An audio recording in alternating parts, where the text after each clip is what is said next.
E nosso assunto agora é do interesse do país todo, reforma tributária. Afinal, quem não quer um sistema tributário mais simples e mais justo? Ou trocando em miúdos, quem não quer pagar menos impostos, né, gente?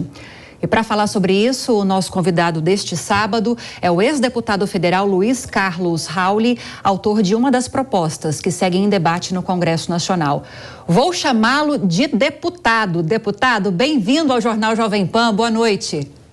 Boa noite, Lívia. Boa noite, Carlos. Boa noite a todos da Jovem Pan e os telespectadores. Isso mesmo, quem é que não quer a reforma tributária? Quem é que não quer que a economia volte a crescer e prosperar, gerar emprego, renda e riqueza? Essa é uma pergunta de 1 milhão, mas eu tenho a resposta dela. O senhor tem, porque o senhor, inclusive, é o idealizador da PEC 110, que hoje tramita no Senado Federal. A reforma tributária é a grande bandeira do governo federal, do novo governo, agora para 2023, e há essa intenção de unir essas duas PECs que estão tramitando no Congresso Nacional. A que foi idealizada pelo senhor, que está no Senado, e a PEC 45 na Câmara dos Deputados. O que o senhor está achando dessa ideia de juntar essas duas PECs, excluir algumas áreas que são mais sensíveis para acelerar e facilitar essa tramitação? Quais são as perspectivas, na opinião do senhor? Bom, essa tarefa de juntar a PEC 110 e a 45 já foi feita no Senado da República, na comissão mista, que o próprio Aguinaldo Ribeiro, que vai ser novamente relator do grupo de trabalho da Câmara, já foi feita em 2021 e começo de 2022. O relatório da comissão mista foi aproveitado quase que na integralidade na PEC 110. Já foi, então, feito pelo relator Roberto Rocha, o senador da República, fez esse parecer, atendendo, né, o interesse da Câmara dos Deputados, do Senado da República, do governo federal, da Receita Federal, do CONFAS, da Confederação Nacional dos Municípios e da maioria dos setores produtivos e trabalhadores do Brasil. Então, esse trabalho já foi feito. O ajuste fino, se o governo quiser, pode ser feito, mas algum ajuste na PEC 110 do Senado da República está bem próximo. O bom disso tudo é que o atual governo, além de dizer que é interessado na reforma, criou uma secretaria especial para a reforma tributária, designando um especialista da área, que é o Bernardo Api, que vem do Centro de Cidadania Fiscal, onde tem inúmeros especialistas, como o Érico Santi, Nelson Machado e tantos outros, e que se juntou à PEC 110, né, e a dezenas de outras iniciativas. No Senado da República, mais de 200 de emendas foram feitas, dezenas de audiências públicas. Só eu já estou com mais de 450 palestras feitas para todo o Brasil e fora do Brasil sobre o IVA, né, sobre a PEC 110. Então, acho que está bem madura, está bem publicizada, está bem divulgada. Nós sabemos que estamos atrasados 70 anos, né, no sistema tributário, que o Brasil tem o pior sistema tributário do mundo, né? Em 190 países, ocupamos o desonroso 184º pior lugar. E sabemos das mazelas. Quer dizer, o que tem que ser eliminado do sistema tributário, nós sabemos. O que tem que ser criado, nós sabemos. Quer dizer, o Brasil tem o pior sistema tributário e os piores efeitos indesejáveis do mundo. Nós temos hoje uma das maiores sonegações fiscais do mundo, uma das maiores informalidades do mundo, o maior contencioso tributário do mundo, né, a maior inadimplência tributária do mundo e a maior guerra fiscal interna entre Estado, entre os municípios e a maior renúncia fiscal do mundo. Então, nós sabemos que tem que ser eliminado esses problemas. E, no lugar disso tudo, desse excesso de tributos na base do consumo, né, ISS, ICMS, IPI, PIS, COFINS, CID, tem mais de 2 dezenas de tributos, ter um imposto único na base de consumo, no famoso modelo IVA, Imposto de Valor Agregado, que é neutro na cadeia produtiva, né? Ele deixa todos os agentes econômicos, né, sem nenhum residual de carga tributária, fazendo com que a carga tributária seja reduzida, acabe com a inadimplência, acaba com a guerra fiscal, acaba com as renúncias fiscais. Então, é uma proposta que realmente, né, não dá para acreditar que alguém possa ser contra esta proposta. Pois então, deputado, com uma proposta tão amarradinha como o senhor citou para a gente, e uma proposta que vem tramitando há alguns anos, embora essa discussão da simplificação tributária se arrasta há décadas, por que tanta dificuldade no Congresso Nacional para avançar nessa pauta? Faltava a vontade do governo. O governo passado esboçou uma vontade, mas passou logo, né?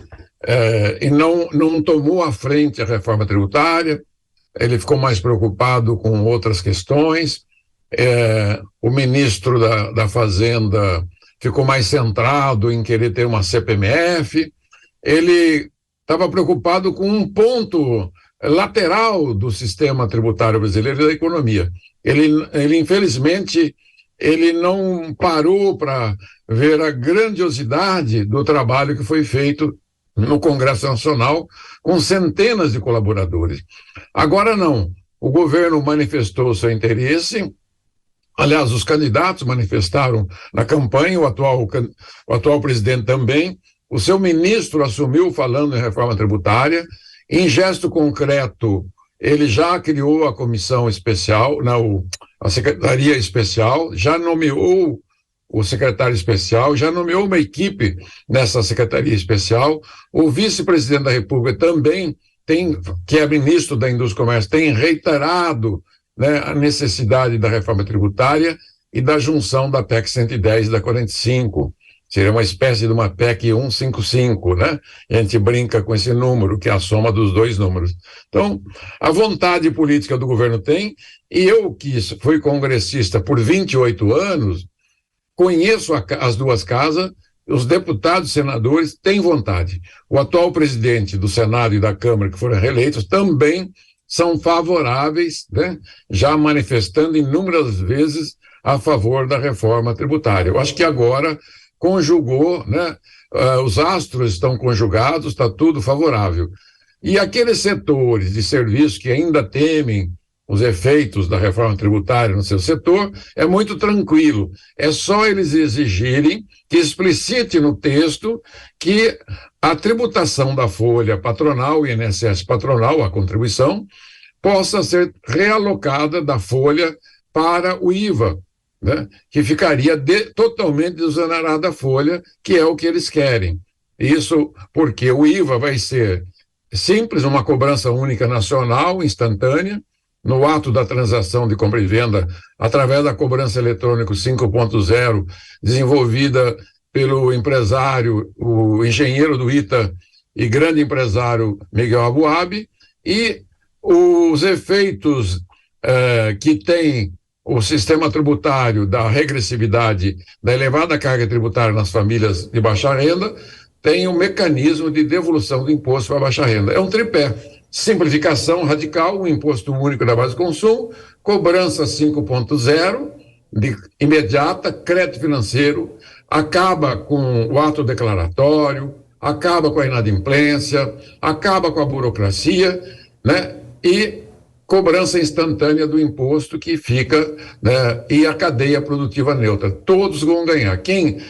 As empresas vão ganhar, né? Os trabalhadores, vai aumentar a empregabilidade, vai melhorar o salário, vai melhorar o lucro das empresas, e o governo vai arrecadar muito mais, porque vai combater a sonegação e pôr o fim à renúncia fiscal. Então é um ganha-ganha muito grande. Agora, deputado, apesar desse amadurecimento pelo qual a reforma tributária passou nesses últimos anos, como o senhor sinalizou, ainda assim o governo estuda a possibilidade de fatiá-la para que seja aprovada com mais facilidade. Primeiro se discutiria aqueles impostos indiretos e depois os impostos diretos, e aí entra o imposto de renda e a possível ampliação também da faixa de isenção. Isso tudo, levando-se em consideração esse fatiamento, é possível que seja aprovado ainda em 2023? Sim, porque o fatiamento ele é natural. O imposto de consumo, A base, são 3 bases tributárias clássicas, né? O patrimônio das pessoas, propriedade, que é o IPTU, o IPVA, o ITR e os 2 impostos de transmissão, que arrecada 5% da arrecadação 100. O imposto de rendas e proventos de qualquer natureza, que arrecada em torno de 21% da arrecadação nacional, tem que ser um projeto de lei complementar à parte. Aliás, o governo anterior tentou fazer alguma mexida nos dividendos, não logrou sucesso. Mas ele não mexeu na essência da progressividade da cobrança do imposto de renda e nem mexeu na tabela. Então, o imposto de renda não precisa de emenda constitucional e não tem que ser feito junto com a reforma constitucional da base de consumo. A reforma da 110, da 45, elas são focadas na base de consumo, que hoje a parafernália de impostos que tem dentro da base de consumo são dividida. É uma só base no mundo inteiro, de bens e serviços. Todos 170 países do mundo adotaram o IVA nacional, destino e alíquota por fora. O Brasil seguiu o caminho contrário há 55 anos atrás.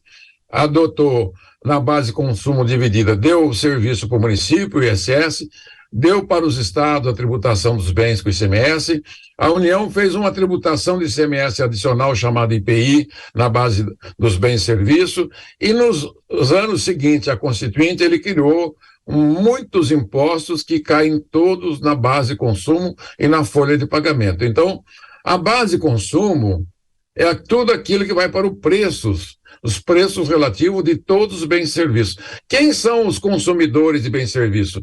As pessoas, famílias, né? Os 215 milhões de brasileiros, 80 milhões de famílias são os consumidores que pagam esse imposto de consumo. As empresas repassam esses impostos. Por isso que é importante deixar claro que o consumidor de bens e de serviços é um só, né? É a própria população brasileira. Claro que tem um item ou outro que você consome um pouquinho mais de bens e outro você consome um pouquinho mais de serviço, mas na média o consumo é dos dois. Então, vamos dizer assim, a PEC 110 está prontinha para ser votada na CCJ. O governo desejando, ele comunica ao Senado, faz 1, 2, 3 audiências públicas e sinaliza e coloca e deixa claro para todos os setores que não vai ter nenhum prejuízo para ninguém. Nem no Pacto Federativo não haverá prejuízo para nenhum município, para nenhum estado, nem para a União, e não haverá prejuízo para nenhum segmento econômico. O que vai haver é ganho. Quem que vai ganhar? Primeiro o consumidor, que vai ter uma redução de carga tributária, de alíquotas, de pelo menos 30%. Então os preços vão ser menores, porque só com a inadimplência e a guerra fiscal tem 10% do PIB, tem R$1 trilhão para ser reduzido de impostos. Sim. Né? Então, os estados e municípios e a União vão ganhar arrecadação, porque o Brasil tem 800 bilhões de sonegação por ano. Se ele, com modelo de cobrança eletrônica, um só imposto de base de consumo, ele pode matar metade da sonegação. Com isso, ele vai aumentar a sua arrecadação em 400 bilhões dos sonegadores. Sim. Então, e as empresas vão ter mais faturamento, mais lucro, os salários serão melhores, haverá mais empregabilidade. Porque o erro econômico brasileiro, o maior erro econômico brasileiro desses últimos 40, 50 anos, são as inadequações, impropriedades, inconsistências do sistema tributário brasileiro, que matou o país mais rico do mundo, matou o seu crescimento, né? Ele destruiu a concorrência, destruiu o capitalismo brasileiro, porque aqui só sobrevive aquele que pode mais, aquele que tem incentivo fiscal, aquele que é inadimplente, aquele que é sonegador, né? Aquele que faz planejamento fiscal, além dos monopólios, oligopólios e cartéis e trusts. Então, o que nós queremos com a reforma tributária fazer com que a economia de mercado brasileira seja concorrencial, uma mesma regra de negócio para todas as 21 milhões de empresas que o Brasil tem. Com isso, todos vão ganhar, porque as próprias empresas brasileiras, com o modelo de cobrança 5.0, Miguel Boab, eles nunca mais terão nenhum problema de burocracia, nem muito pouca despesa para declarar o imposto, porque ele será automático, gente. Olha que coisa extraordinária, né? E vai garantir a arrecadação justa, não precisará fazer aí esse mundo de alíquota, esse mundo de legislação. O Brasil, depois da Constituinte, editou mais de 400 mil normas tributárias. Já pensou? 400 mil normas tributárias. É algo, né, insano, é um manicômio tributário jurídico, que essa frase foi cunhada por um advogado gaúcho, o Dr. Becker, já não está entre nós, e eu acrescentei, é um Frankenstein funcional que mata tudo que tem na frente. Então, o Brasil, ao fazer a reforma tributária, vai experimentar o mesmo ímpeto de crescimento que teve por mais de 80 anos. Até 1980, o Brasil foi o campeão mundial de crescimento das economias dos países emergentes. E hoje é o último lugar em crescimento econômico. Na última década, crescemos zero, renda per capita zero. Isso tem quase tudo a ver com o pior sistema tributário do mundo. Então, quem é contra, né? Quem será que é contra? Aquele que está sonegando, acha que pode continuar a vida inteira sonegando? Aquele que faz concorrência predatória, declara que vai pagar o imposto e não paga? Aquele que faz planejamento fiscal, né? Ora, tem muitas, né, pessoas que acham que pode continuar tendo favorecimento dentro de uma economia de mercado. Nós queremos uma economia de mercado verdadeira, um capitalismo verdadeiro concorrencial. Isso que a gente vai seguir bem atento aqui no Jornal Jovem Pan ao avanço dessa proposta de reforma tributária. Gostaria de agradecer a sua participação, o ex-deputado federal Luiz Carlos Rauli, autor de uma das propostas de reforma tributária que segue em debate no Congresso Nacional. Deputado, obrigada pela participação, pela entrevista e uma ótima noite. Que Deus abençoe. Muito obrigado a vocês.